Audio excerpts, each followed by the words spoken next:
저는 왜냐면 당연히 공감형, 네. 공감을 많이 해주는 저희가 채용 공고 볼 때도 고객의 불만을, 고객의 니즈를 잘 네. 공감해주는 사람. 네.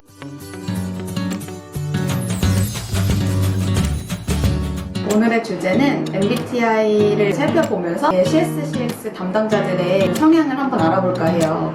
소님은 MBTI가 어떻게 되시나요? 제 MBTI는 네. ENFJ예요. 진짜요? 네, 용님 어떻게 되세요? 저 같은 경우에는 ESTP였어요. 점점 스트레스를 많이 받고 팀장 자리를 가다 보니까 ESTJ로 어느새 바뀌어 있었더라고요. 직급이 올라가면서 MBTI가 바뀌었었네요. 네, 그게 스트레스를 많이 받거나 상황이 변하면 MBTI로 바뀐다고 하더라고요.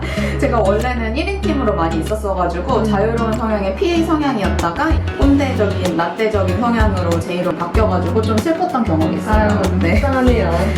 저희가 MBTI 4가지 성향을 따라서 네. 조금 CS 성향이랑 맞는지 안 맞는지 뜯어보려고 하는데요. 제일 첫 번째는 어떤 게 있죠?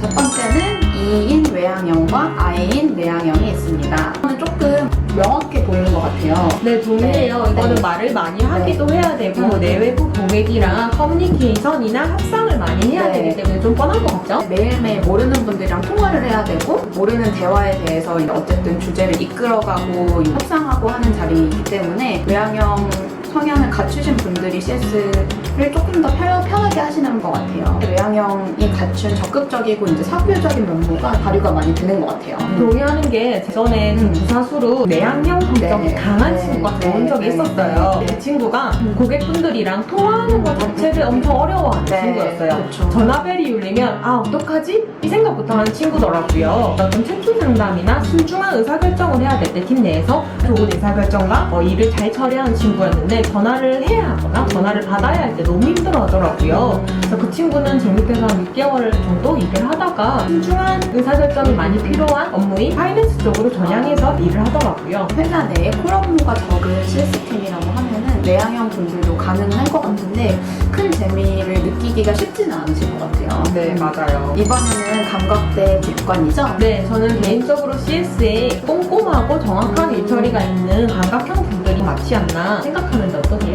저 같은 경우에는 조금 생각이 다른데 한번 소님 얘기부터 먼저 들어볼게요. 네, 우선 CS6 같은 경우에는 꼼꼼하고 정확하게 일을 처리해야 되는 네. 부분들이 많이 감각형이 맞다라고 네, 생각을 네, 하고 네, 네. 있는데요. 제품에 대해서도 많이 알고 있고 숙지하고 있고 매뉴얼 안에서 일 처리를 하는 감각형 분들이 네. 맞지 않나라는 네. 생각을 하는데요. 이슈 자체나 고객님 의지도 몇 가지 질문만으로 파악해내시는 분들이 좀 감각형인 분들인 것 같더라고요. 네. 네네. 그래서 좀 감각형이 잘 맞지 않나라고 생각을 합니다.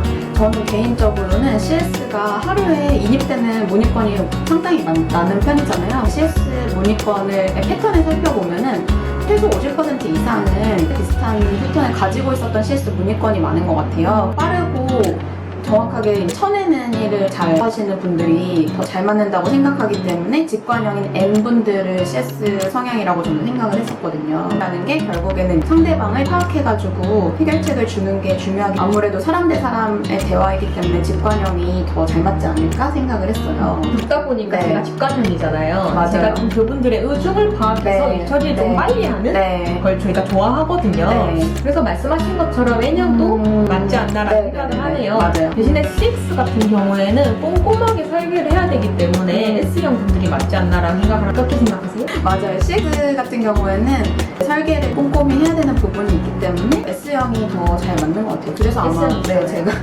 S형인 것 같습니다. 네. 의견이 좀 갈릴 수도 있는 토픽인데요. 사고형 대 감정형입니다. 네, 저희가 처음에 나는 논의를 네, 네, 할 때 네. 정말 많이 갈렸어요. 저는 왜냐면 당연히 공감형, 네. 공감을 많이 해주는 저희가 채용 공고 볼 때도 고객의 불만을, 고객의 니즈를 잘 네. 공감해주는 사람 네. 이 많이 떠있잖아요. 네, 네, 그래서 네. 공감형이 맞지 않나라고 네. 제가 생각을 했거든요. 네, 네, 네. F형 분들인 거죠. B 서비스, 기술 서비스가 아닌 이상 사적으로 궁금해하거나 아니면 네. 불만이 있으시는 분들이 많다라고 생각을 해요. 공감을 하면서 문제 해결을 하려고 하는 분들이 조금 이 업에 더 맞지 않나라고 생각을 하는데요. 윤님은 어떻게 생각하세요? CS 업무는 수사관이 하는 업무 방식으로 일을 했던 경험이 기억이 되게 많이 남아요. 뭐 하나의 이슈가 터지면 하나하나 어떤 근거가 있는지 정리를 하고 그걸 논리적으로 쭉 나열해가지고 우리가 줄 수 있는 해결책이 무엇인가라고 결론을 내렸는데, 감정적으로 케어를 해줘야 되는 상황이면은 감정적인 어투를 사용하는 판단조차도 조금 더 논리적으로 결정하는 경우가 되게 많았어요. 어쩔 때는 단호한 말투를 쓰고 어쩔 때는 감정적인 말투를 담아서 쓰는 것처럼 이제 감정형보다는 T분들이 조금 더 CS에 더 잘 맞지 않을까 생각을 했거든요. 제가 감정형 F분들이랑 일을 해보면은 조금 번아웃이 빨리 오더라고요. 아무래도 진심으로 고객들의 감정적인 대응에 대해서 피로감을 더 빨리 느끼시는 것 같기도 해요. 맞아요. 제가 감정형이잖아요. 네. 금요일 저녁이면 퇴근하고 나서 오감을 스위치 오프 했었어요. 그래서 토요일 같은 경우에는 정말 하루 종일 잠만 자면서 이 내가 소모했던 에너지를 좀 충전하는 그런 시간을 가졌었던 것 같아요. 얘기를 듣다 보니까 방법은 다르지만 두 성향 다 중요한 포인트는 고객의 니즈를 빠르게 파악해서 정확하게 해결하는 거. 되게 중요한 것 같네요. 감정적으로 고객의 마음도 이해를 해야 되고 논리적으로 풀어가면은 제일 베스트 CS 담당자가 될 것 같아요. 마지막으로 판단형 J와 인식형 P인데요. 판단형 J 같은 경우는 매뉴얼대로 이행을 하고자 하시는 분들일 것 같고, 인식형 P는 유연하게 사고를 하는 걸 좋아하시는 분들일 것 같아요. 저는 인기응변이 가능한 인식형 P형 분들이 잘 맞다고 생각을 했고, 사실 저도 P라고 생각을 했는데 제가 판단형 J가 나온 게 좀 신기하더라고요. 주로 스타트업에서 일을 하면서 빠르게 제품이 변하기도 하고 업데이트도 되고 롤백도 되고 환경이 자꾸 변경이 되니까 매뉴얼을 딱 갖춰놓고 일을 할 수가 없더라고요. 최소한의 매뉴얼은 있지만 뭔가 그 상황에 따라서 환경에 따라서 제가 일을 대처할 때가 훨씬 많았어요. 그래서 인식형 분들이 더 맞지 않나라고 생각을 했는데요. 물론 팀원이 많은 규모의 회사거나 아니면 거래 사이즈가 크고 또 정해진 약속된 일을 해야 되는 팀 같은 경우에는 판단형 분들이 더 맞다라고 생각을 해요. 예외 상황은 무조건 발생을 하잖아요. 제가 경험해 봐는 바로는 그 예외 상황 자체도 약속된 매뉴얼 안에서 진행되는 것들이었던 거라고 생각을 해요. 저도 너무 동의하는 게, 제가 CS 에이전시를 내재화했던 경험이 있잖아요. CS 에이전시 분들은 정말 매뉴얼대로만 일을 진행했던 경험이 있어요. 왜냐하면 CS 에이전시 분들은 본인의 판단대로 일을 했을 경우에 사건이 잘못될 경우에 본인이 책임을 져야 되는 부분이 있잖아요. 그래서 저희가 권한을 드렸는데도 불구하고 사소한 거 하나하나까지 질문을 하셨던 기억이 있어요. 그래서 A 성향 같은 분들은 좀 큰 회사라든지 아니면 이런 에이전시에서 CS를 진행을 하시면 제일 맞으시는 것 같고, 스타트업처럼 유연하게 빠르게 대응을 해야 되는 회사에서 일을 하시는 분들은 P 성향이 맞으실 것 같기도 해요. 제가 J잖아요. 네. 대기업분들 연락주세요. 저 같은 경우에는 사실 J로 바뀌었잖아요. 네. 신입 때는 P 성향을 가지고 있다가 스타트업에서 일을 하든 100명이 일을 하든 1000명이 일을 하든 사람을 관리해야 되는 포지션이 되면은 약간 조금 J 성향으로 바뀌는 것 같기도 해요. 그래서 제가 제 J가 나온 게 제가 1인 팀으로 일을 많이 했잖아요.